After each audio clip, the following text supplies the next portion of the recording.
Planning is hard. Today, we're talking about how planning a Disney World vacation is hard. Honestly, figuring out that you need to plan at all is, I think, one of the hardest parts, especially if you're not a Disney World person or like a Disney person in general. Planning is one of those things that you're either going to do way too much of or just not enough of in general. I have to come and make things so complicated. Me at the Bobs, both Iger and Chapek. Iger's not exempt from this. He was around, you know. There's so much to see, to do, to eat, to go. You have to strategize. You gotta make a to-do list. You gotta decide what your priorities are. You gotta come up with a budget. You might not realize that outside of like making a reservation and buying your tickets that you need to plan this way. You unfortunately can't just show up to Disney World and expect to have a great vacation. And it could really be sensory overload if you do not know what you're doing or what resources are available to you to help you plan your trip. So park pass reservations. Park reservations is a double-sided sword. That's like tongue twister. Park pass reservation. Are a thing that was introduced post-COVID. So once the parks opened back up and they brought everyone back, and basically you purchase your ticket and then separately you have to go make a reservation for the park that you want to go to. Park pass reservations came about because of the pandemic and also as a way for Disney to make sure that they know how many people are going to be in the park and make it easier to prevent a lot of people getting turned away when the parks are at capacity. There's a good thing and a bad thing. I forgot the phrase.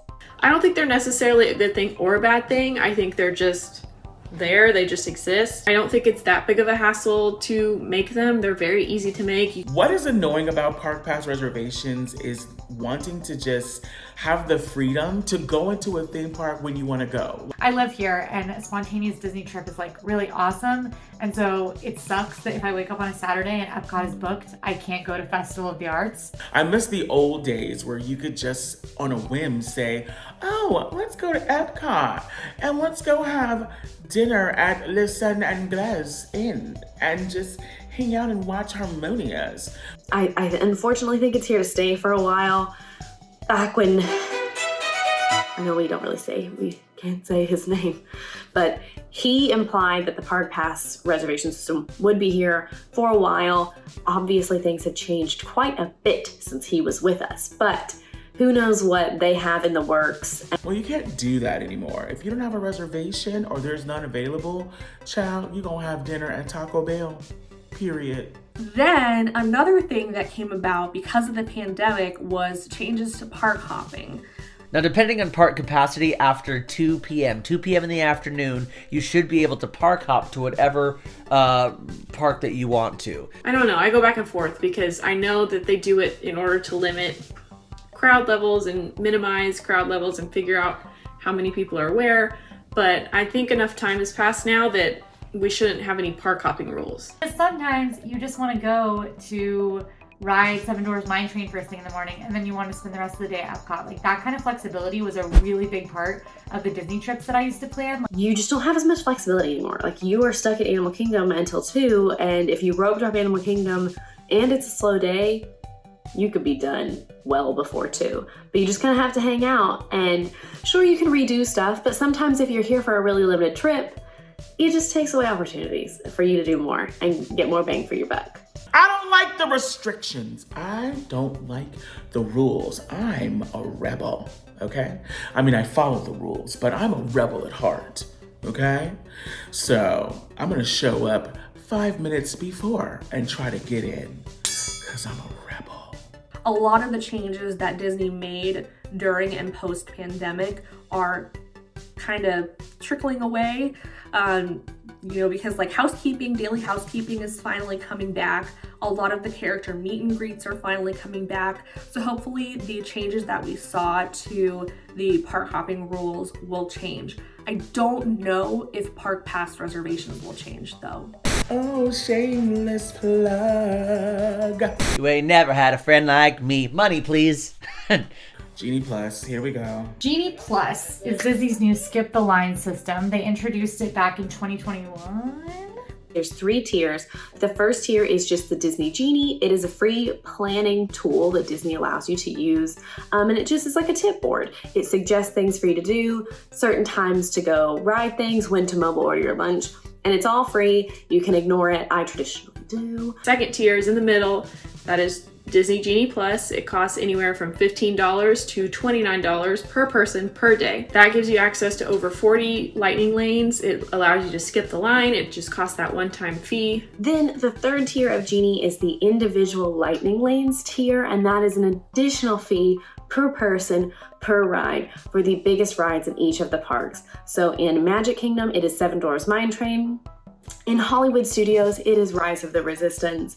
In Animal Kingdom, it is Flight of Passage. And then over in Epcot, it is Guardians of the Galaxy Cosmic Rewind. So if you've never had to use it before, it can be a monster to try and understand. And that's why we've made so many guides on AllEars, shameless plug, that you can follow to learn how to use it, become a pro, and then snag those lightning lanes for your top rides, and you won't be stuck waiting in those hour-long lines, and then you can enjoy your trip. But it's definitely difficult because even though you don't have to do any active planning with Genie Plus in advance, you do need to do your research in advance to make the most of it. For instance, Disney says that you're guaranteed to get 2 to 3 lightning lanes each day in Disney World, and with proper planning and understanding of the app, that's just so few compared to what you can get. Frybucket and I did a challenge to get as many as we could in one day. We got over 20. Every time I've used Genie Plus, I'm trying to get the most out of it, so we're getting the most lightning lanes possible. Sometimes I am on my phone all day because of that, but you don't have to be. You're trying to max out on your lightning lanes. Absolutely, you need to be on your phone all day. Refreshing, trying to pull the best times, trying to get earlier times than what you have. Which will drain your battery on your phone. But that's not making the most of the system, frankly, because in my opinion, making the most of the system means not being on your phone all day and getting good lightning lanes. And that is a tactic that we use all the time in our Best Day Ever and Perfect Day series. If you go check those out, we're using Genie Plus in a realistic way that still means that we get it for a lot of those popular attractions. Do you need Genie Plus on Dumbo? Probably not if you go at the right time. But do you need it for Big Thunder Mountain Railroad? Probably. My advice to people for Genie Plus is learn how to use it best for you as a person. If you don't care if you ride 20 lightning lane used rides across all 4 parks in one day, then you don't have to do that. If you are spending money for an app to tell you where to go, what time to go, what to eat, where to eat, then you make sure you own that app, okay? Make sure you are using it. Don't get it and then, not use it. Use it. That's all I'm gonna say. Just research it ahead of time. Watch our videos on it. We do so many challenges with Genie Plus. We've got information. We've got articles on our website. We've got stuff on social media. We've got it everywhere. So we have all of the resources and we do it all for you so that you can plan your vacation and so that you will get your money's worth out of it. Because I promise, if you research ahead of time, you will think it's worth it. Because I'm also very indecisive, and if I find a better dining reservation, I'm gonna want to cancel the other one. Next up for our crazy Disney planning is Disney dining reservations. One of the biggest parts of your Walt Disney World vacation, especially if you are a foodie, is eating, because Walt Disney World has some of the best food on the planet. Dining reservations, like FastPass used to, still open 60 days in advance of your trip, and you have to be on it for some of these high demand dining reservations. If you want California Grill, Cinderella's Royal Table, Be Our Guest, Crystal Palace, you might be looking at booking literally at 5:30 a.m. when that reservation goes live. Those dining reservations go like that. I've never even seen with my own 2 eyes. So it's this is my personal Olympic sport. I actually enjoy this part of the planning a lot, but it's a process. There's a couple of different processes in regards to making reservations at Walt Disney World.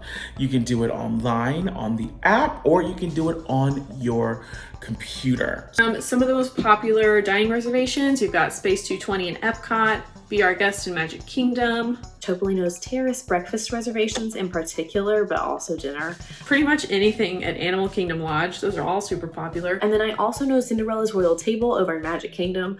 It goes really quickly, not necessarily because the food is fine. But everybody wants to say they've eaten in the castle. Now, if you don't get to snag the reservations that you want, that doesn't mean that it's game over. There are some other things that you can do to still try and get into that restaurant. Now, my tip for you, if you are trying to get a last minute reservation, keep an eye day of your reservation. I know that sounds wild, but a lot of people will cancel day of, especially because Disney did recently move the cancellation window. It used to be that you had to cancel 24 hours in advance to not get charged a cancellation fee. Now it is 2 hours in advance to not get charged a cancellation fee. So keep an eye day of, keep your plans flexible, keep an eye on your reservations day of, and something might pop up because people are canceling and changing their plans all the time. You do it, I do it. That reservation might open up and you might get in and get on the list. Walk-up reservations as well is a huge thing.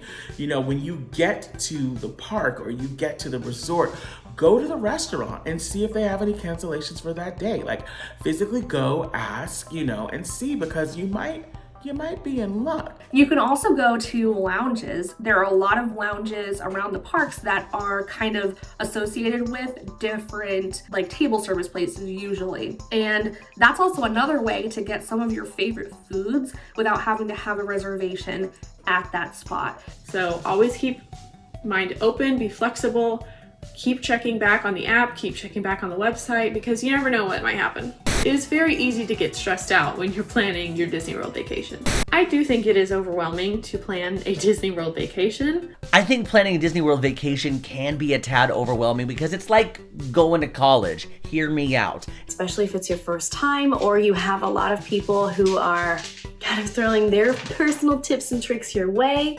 Because not everybody agrees on what's important or what you should do or what you should focus on. It's like writing a term paper. In order to be successful at that, you have to do the homework. You have to do the research. I really enjoy that stuff. I'm a big planner. I love a spreadsheet. I love Google Doc.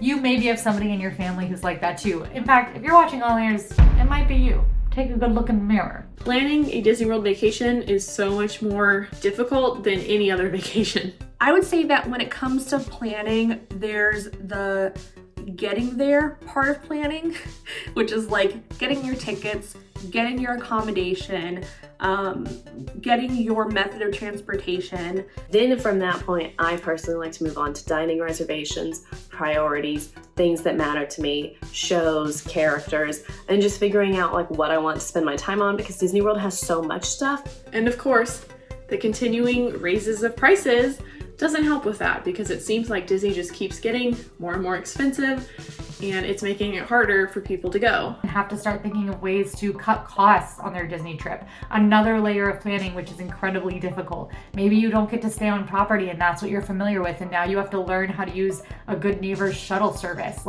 There are just so many minute little details that when stacked all together make planning this scary thing. I think that spontaneous Disney trips can happen, but at the same time, you have to prepare for them. Your expectations need to be low on what you're gonna get done or what your priorities are or dining reservations. But yes, I think it's possible. I'm one of those people that I can totally have a spontaneous Disney World trip now, because I've been so many times, I've worked there, I've lived there, I've done everything. And so now when I go to Disney, I just kind of show up and I kind of do what I want, because I don't need to do the whole entire Disney World in a week trip. I'm okay with not going to every single park. I'm okay not getting that fancy table service reservation, all of that. But that's just my mindset. So if you have the money set aside, or if you're an annual pass holder or something like that, you can, just kind of decide to take a trip last minute, do some things that you want to do. But if it's your first time going, or you have a big group of people, or you want to do a long trip, or you have specific things that you really want to hit, that can make it difficult to do. And I would venture to say that no one should bet that it's possible to get everything they want to done in a trip. I think you need to have your must-dos, your serious must-dos, and then other goals. I personally tell people to go in with the expectation of about 3 rides per place. 2 shows, your major priorities, a character or 2, and maybe a snack, and then everything else is a cherry on top. I think the hardest part of planning a Walt Disney World trip is just trying to figure out where to start. Start planning sooner than you think that you should. utilize AllEars. And I know that's tacky and funny and like a shameless plug, because it is, but also we do all of the groundwork, so you don't have to. If you're watching this video, you're already in the right spot. We here at AllEars.net want to make your Disney vacation as magical as it can be, as stress-free as it can be. So you're already in the right place. Watch all of our videos, read all of our blog posts. Please ask any other questions. We can answer them down below for you.